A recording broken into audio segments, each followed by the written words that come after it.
Amen. I want to read to you from Joshua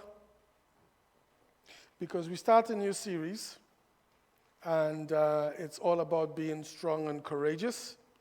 And this just felt right to me because I thought with all the pandemic stuff that's going on, we need to think a little bit about being strong and courageous. As I was praying through and thinking through, this felt right that we have a look at the early chapters of Joshua. So, Joshua chapter 1, and I'm going to read the first 18 verses. It's the whole of the chapter. After the death of Moses, the servant of the Lord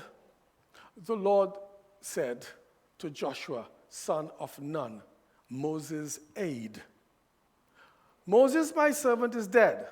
Now then, you and all these people get ready to cross the Jordan River into the land I am about to give to them, to the Israelites. I will give you every place where you set your foot, as I promised Moses.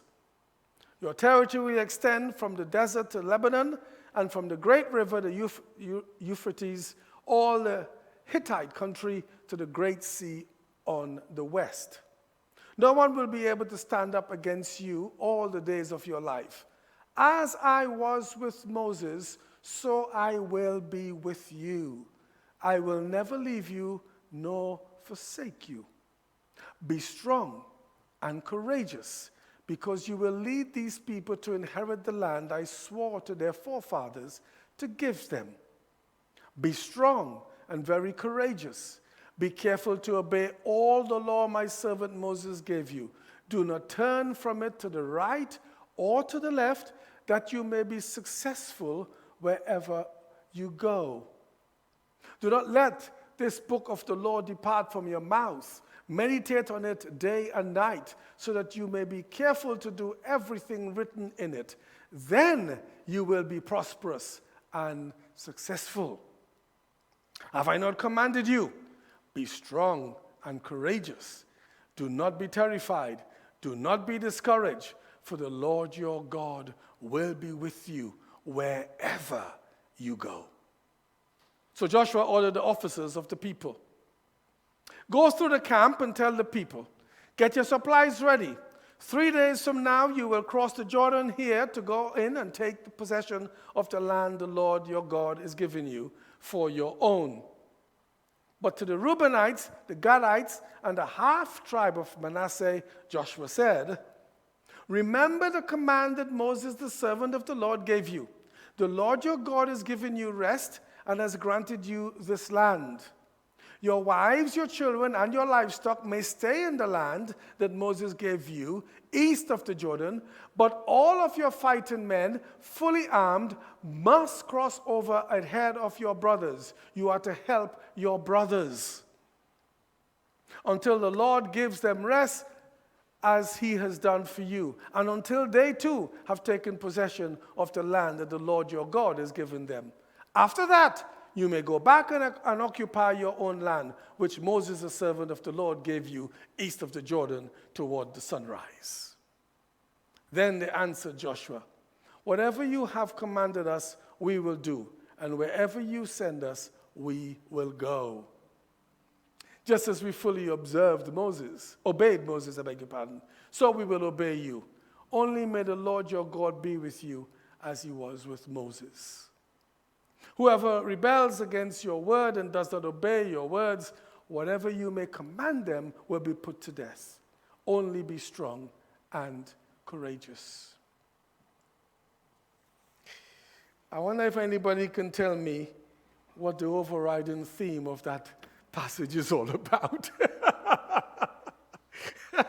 You just can't escape it, can you?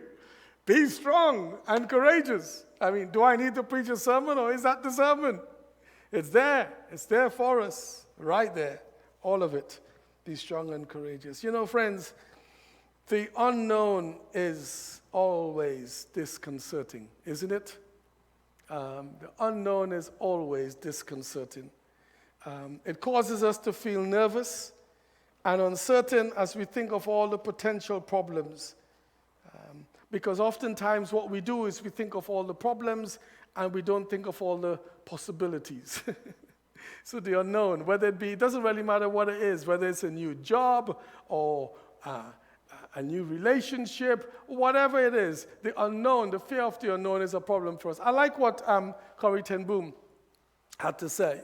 She said, never be afraid to trust an unknown future to a known God. Isn't that great? Isn't that great? I think so. It's a nice soundbite to remember, a nice soundbite to learn. Never be afraid to trust an unknown future to a known God. But I also like what Nelson Mandela had to say. He said, I learned that courage was not the absence of fear, but the triumph over it. The brave man is not he who, well, a brave woman, a brave person, is not the one who dares not feel afraid, but the one who conquers that fear. Fear is natural. We feel fear. We feel fearful. But it's what we do with that feeling. The unknown, the fear of the unknown is almost always disconcerting. The Israelites were about to enter the promised land. They were given a new leader. They knew that they had formidable occupants in the land, and they were going to encounter them. So they knew that, because if you remember the story with the spies, they went out and they had seen all the people, so they knew there were formidable people who occupied the land. They have a new leader. God was about to stop their supply of manna. I say that because when you look at verse 11, remember God was providing this manna thing, which they delighted in and then got fed up with as they were wandering in the desert. But verse 11, the order from Joshua was to tell the people to prepare and get ready, the supplies ready. Well, why do you need to prepare and get supplies if God has provided manna? No, the manna is going to stop as they enter into the promised land. At least that's how I read it. So the manna is up to the promised land, no more manna. So God is going to provide in a different way. So they had to prepare and get supplies ready for that entry into the promised land. They were wandering nomads, but now they're about to enter a land of plenty. They were about to enter a land of rest. Can't compete with that. I'll never win. And this I want to suggest to you, because that's the language we use in our world at the moment. This is their new normal. This is their new normal. They knew what it was like to be wandering around, but now they're about to enter into something very different, and they're about to explore what that means. Yes, God had promised them this land. God had promised it many, many years ago, all the way back to Abraham. God's timing. God doesn't always rush, does he, sometimes to do things? Think, hurry up, God, hurry up, Lord. But his promises are true. They will come true, but sometimes we have to wait for its fulfillment and its accomplishment. God had promised the land, but will this younger generation still have confidence in this God? You remember the older generation, by and large, have died out. So this is the younger generation who are about to enter into the promised land. Are they going to still have confidence in that promise? Will they? I'm not so sure they did have confidence in that promise.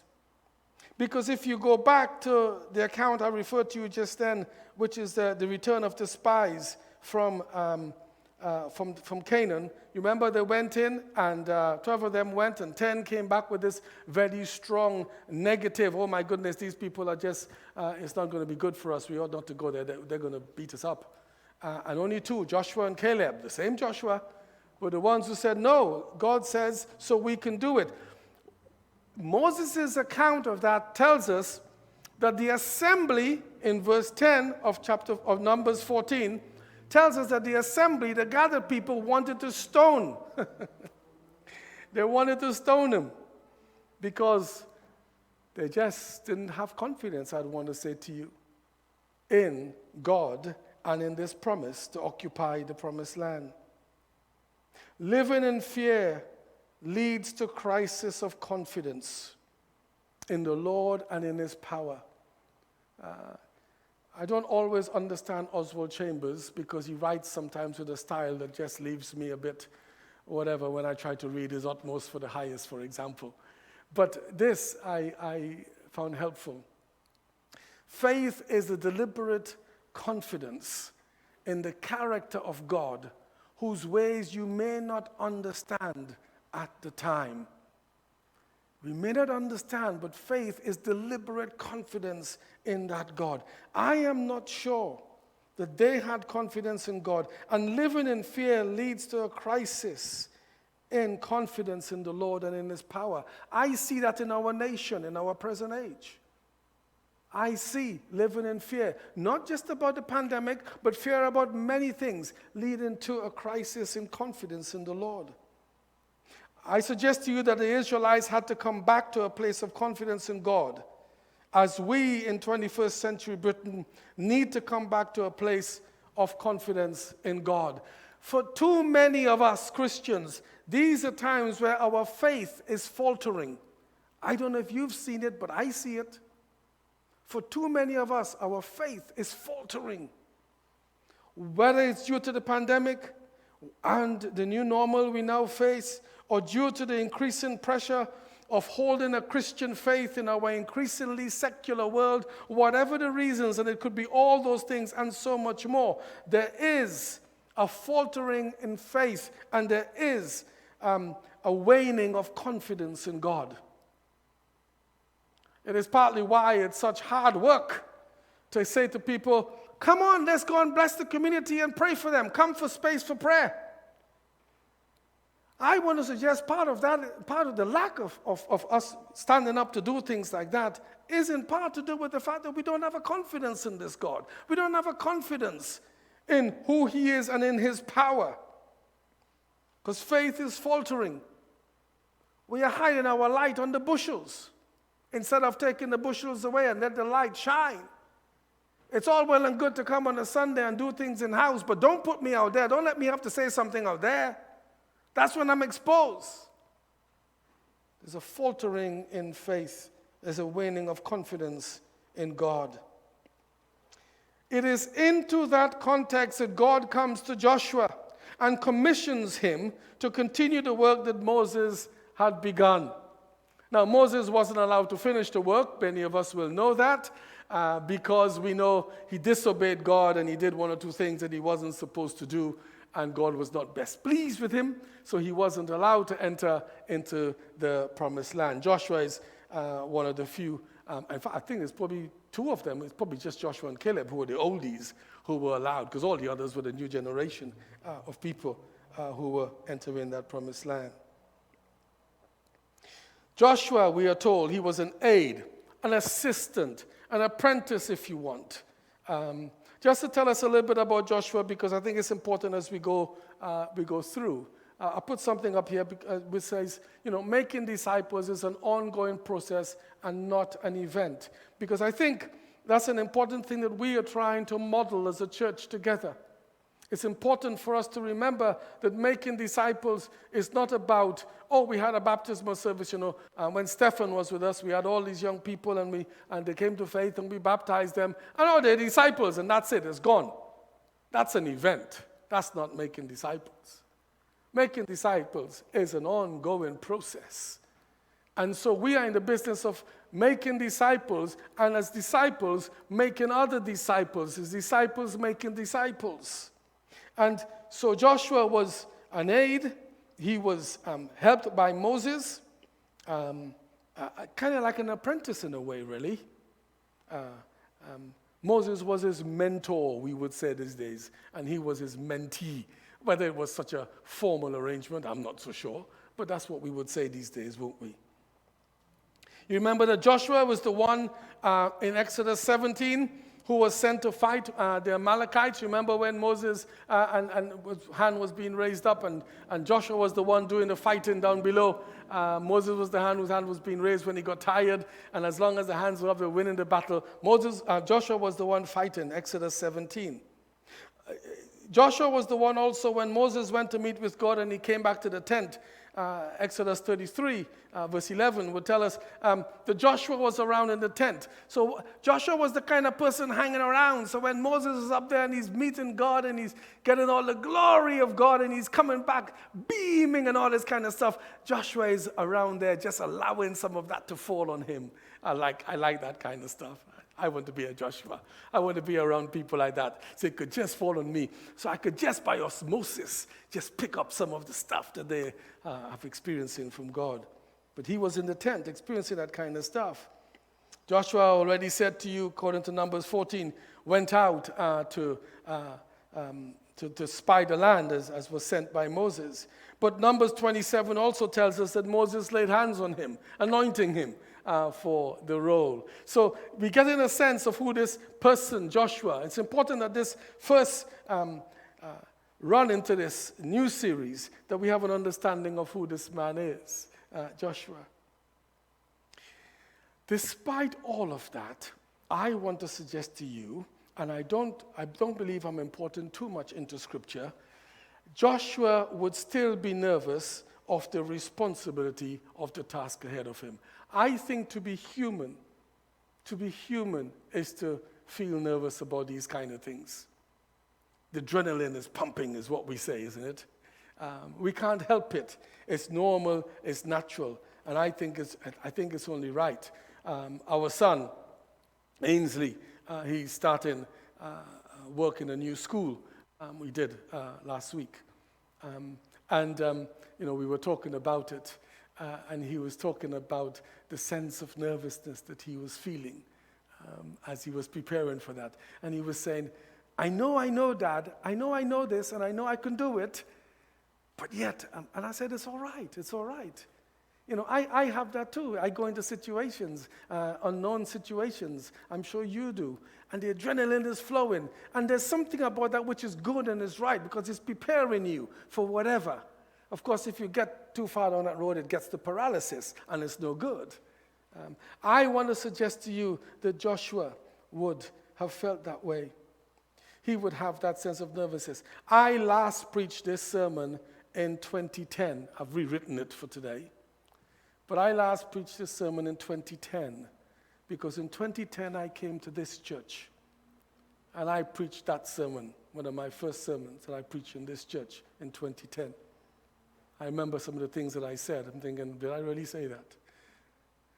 I remember saying, for example, that 40 years you've had Pastor Fred, and now I'm the new leader. It's a new day, and I'm the new leader. And I remember coming here, despite my years of experience, with a sense of nervousness, with a sense of trepidation. Yes, I'd met the search party, and I remember we met upstairs in the big long room up there, and I remember all the questions they were asking, and I got to know one or two people that had come and preach and all that sort of stuff. But it was still this thing, will they receive me? Will I love them? Will they love me? Will they just think, what will they think? One of the things that I always used to say is when I go preaching elsewhere, because I can have a flamboyant and loud style sometimes, which I know you've grown accustomed to, one of the things I've been told for donkey's years in other churches is, thank you, you're a breath of fresh air. I think that's a compliment. I think they're trying to say they're not falling asleep. But I then say to them, well, we thank God for fresh air, but here's the thing. If this window remains open all the time with fresh air coming in, you're going to get a crick in the neck. How are you going to feel then? And that's my way of saying, this is me. Because I don't hold up on this stuff.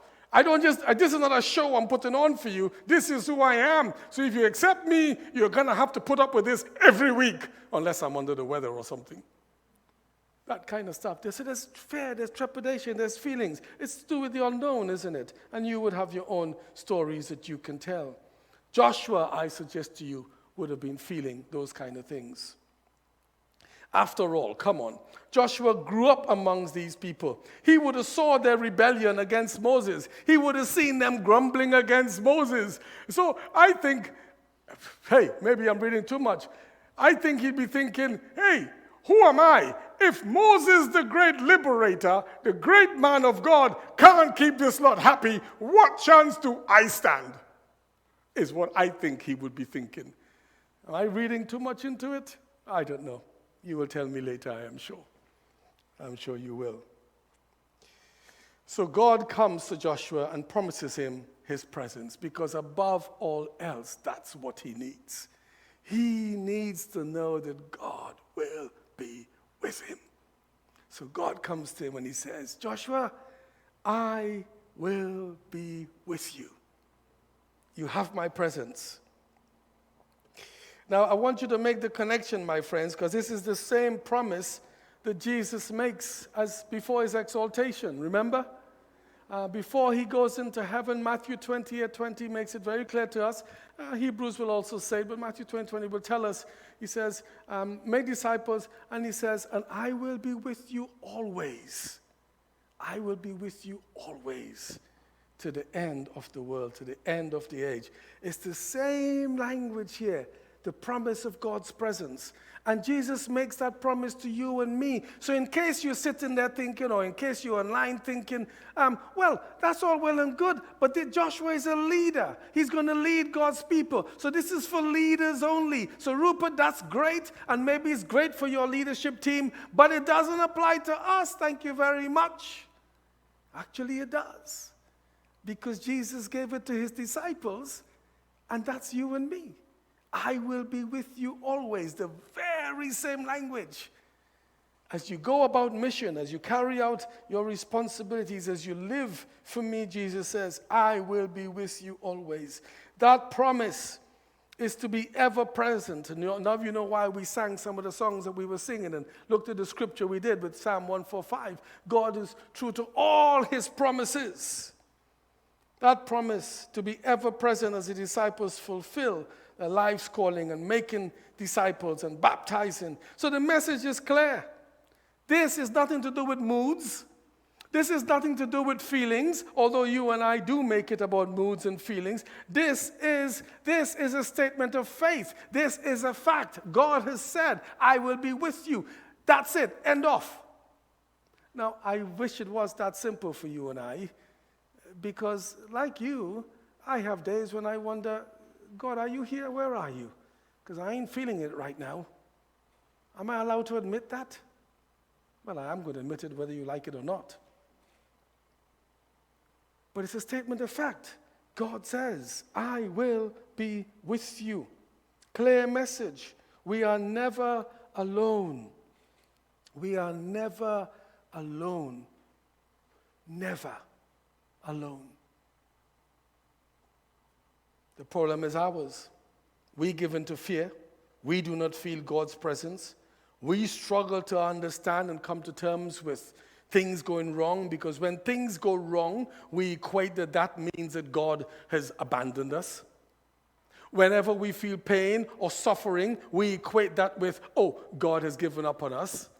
And so, I don't quite know how and why we end up thinking that way, but that's the way we think. And so we don't hold on to the statement of faith and the statement of truth that God says, I will never leave you. You are never alone. And only the Holy Spirit can impress that upon you. I can repeat it till the cows come home, but only the Holy Spirit can impress it upon you. But if you notice the passage this morning, there was a lot of repetition going on. So I'll make no apologies for repeating, because God was doing a fair bit of repeating to Joshua. Be strong and courageous, because I'm with you. I'm with you, he kept saying to him. God needed to encourage Joshua, but it was more than encouragement. And I struggled understanding this. God commanded him. How can you command someone to be strong and courageous? Can you do that? Well, you must be able to, because God did it. God commanded him. So that's go beyond feelings, right? That's go beyond moods. That's go beyond whatever you may be thinking. Because he was commanded to be strong and to be courageous. Carry out the calling. I think he needed to rise above his insecurities, to rise above his doubts, to rise above feelings of inferiority, especially when compared to Moses. I think that's the kind of thing going on here. The journey ahead, of course, would be full of surprises, and it would be full of ups and downs. So God was concerned that Joshua wouldn't get discouraged and he wouldn't be afraid. And that's the thing, when you're going into the unknown, isn't it? You think of all the possible things that could happen. You think of all the bad things, and you forget the good things that could happen too, the exciting possibilities. And God is preparing him and saying, look, I know the road ahead is going to have its tough times, but here's the thing. I don't want you to become discouraged. And if and when you do become discouraged, God says don't become discouraged, but knowing us, we like to do our own thing. If and when you do, I am with you. I am with you. And in fact, if you remember the fact that I am with you, you will never get discouraged, is what God is saying. Because you'll know I'm with you. You with me? Am I the only one getting excited about this? Or are you all thinking, I think he needs another holiday? I'll keep my head down then. I'm quite sure. I'm getting excited, and maybe I ought not to be getting so excited. God encourages him, commands him. And I think I want to say we need to encourage each other, because that's the whole thing about encouragement. Encouragement is a beautiful thing. We don't encourage each other enough. In this world and where faith is faltering and where confidence in God is waning, how much do we need each other's encouragement? I like how verses 16 to 18, the officers of the people all encourage Joshua. They encourage him too, and they assured him of their support and their loyalty and their obedience. Now, there's an example for all leaders would appreciate. I remember, let me go back to 2010, coming to this church. I remember the team of people who were in the search party and the leaders promising to encourage me and support me and to journey with me. And within 3 months, they abandoned me, all apart from one, Joan. Because we had an issue in the life of the church. They didn't see eye to eye with me theologically. And they walked, abandoned me. Still feel the pain of that. It's a wonderful example where the leaders were all saying, we will be with you, we'll journey with you, and we'll be here for you, we will stand alongside you. Encouragement, because Joshua needed that kind of encouragement. And we need that kind of encouragement as we journey together. Everyone wanted Joshua to be strong and to place his confidence in the Lord, not in his abilities. Place your confidence in the Lord. Everyone was saying to Joshua, be strong, be courageous. The same God who gave Moses success was also going to be with Joshua. Verse 5 tells us. And part of the secret to that success is where you come in, Kate, with your testimony as you give praise and thanks to God for your unlocking the Bible book. Because part of the success for that was about studying the Word. Because that book is about studying the Word. Studying the Word, meditating on the Word. This whole thing about the mouth is in those days, they used to talk it out much more than we used to talk it out now. Now we do lots of things in our head, don't we? Sometimes I have to remind myself when I start praying and I start dozing and I'm thinking, no, this is silly. So I start talking it out so I can stay awake. Has that happened to you? I'm betraying too many secrets this morning, aren't I? So it's about studying the Word and the success and the prosperity that was going to come in part was but Joshua's been told, look, you study the Word and don't deviate from to the left or to the right. Don't deviate. Keep the Word. Study the Word. Of course, that's something, no wonder people don't have confidence in God in our times and faith is faltering because we don't study the Word as much as we used to. We don't spend time over the Word as much as we used to. It's become old-fashioned, and I'm a bit of a dinosaur to talk about doing your daily devotions because people think, well, yeah, all right. And so it's not surprising because we don't spend as much time in the Word. Just recently I was saying to someone, I have been chastising myself and brought a corrective behavior in my own life because when things are busy and full and heavy and life is so strong and hard, I relax and I just go and watch a TV. That's watching a TV. Sometimes I read a book, but more often than not, I just go and watch a TV to relax. I just thought, I'm watching too much TV. So now I still watch TV, but I now put something on YouTube where I can focus on God. And I've never used YouTube on our smart TV that way, but I'm getting smart, folks. And so now I go and I listen to gospel music, and I listen to other preachers. And so I still relax in front of the TV, but instead of watching FBI Most Wanted or Hawaii Five-O or whatever, or SWAT, these are the programs I love, or Flash or Supergirl or whatever it is, I put on some God stuff. Look, I like those programs. Frank, what's that look for? I like those programs. I relax to them. And because I was just thinking, I need to spend more time with the Word. I need to spend more time with God. I expose myself that you may quietly expose yourself before God and work out your journey. How do you need to adjust your habit, your behavior? Anyhow, look, let me finish this sermon. We remember 2 Timothy, if I can have that slide, please. This is the Message version, which tells us that all Scripture is God-breathed and is useful for teaching, rebuking, correcting, training in righteousness, so that the man of God, the woman of God, the person of God may be thoroughly equipped for every good work. Every part of Scripture is God-breathed and useful, one way or the other, showing us truth, exposing our rebellion, correcting our mistakes, training us to live God's way. Through the Word, we are put together and shaped up by the task God has for us.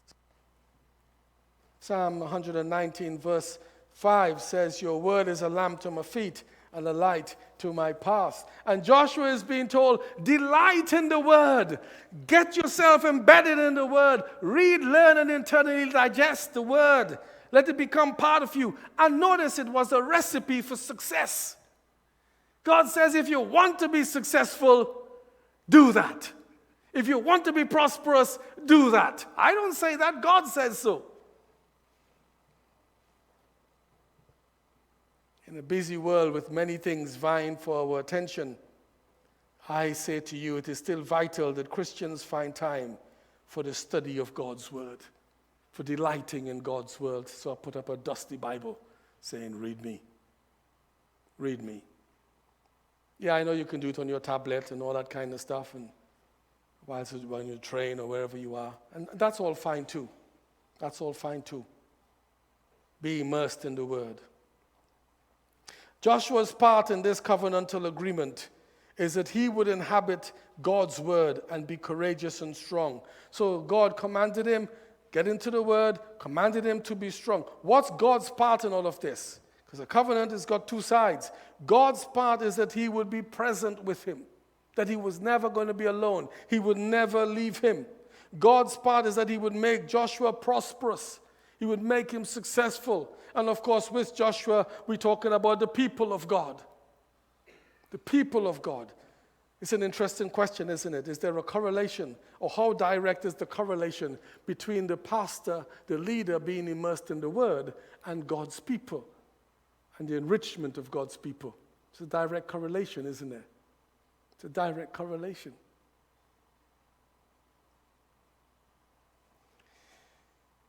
Let me just say something about the last part of this story, which I haven't referred to yet, and then we will sing our closing song.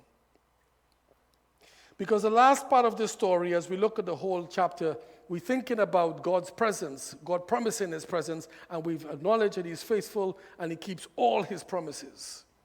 Psalm 145 told us that. The last part of this, we're talking here about the fact that, well, we had these, put a slide up for me. We had these folks.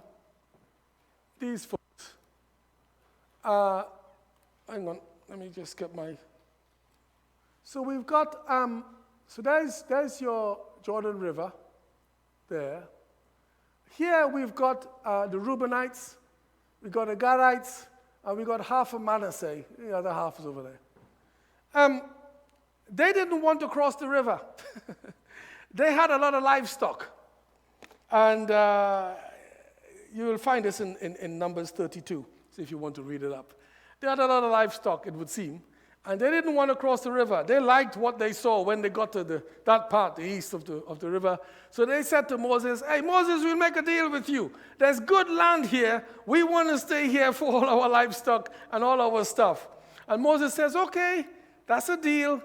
We should be crossing over the river. We should be going to Canaan, going across the Jordan, but it's all right. You want to stay here. You can stay here.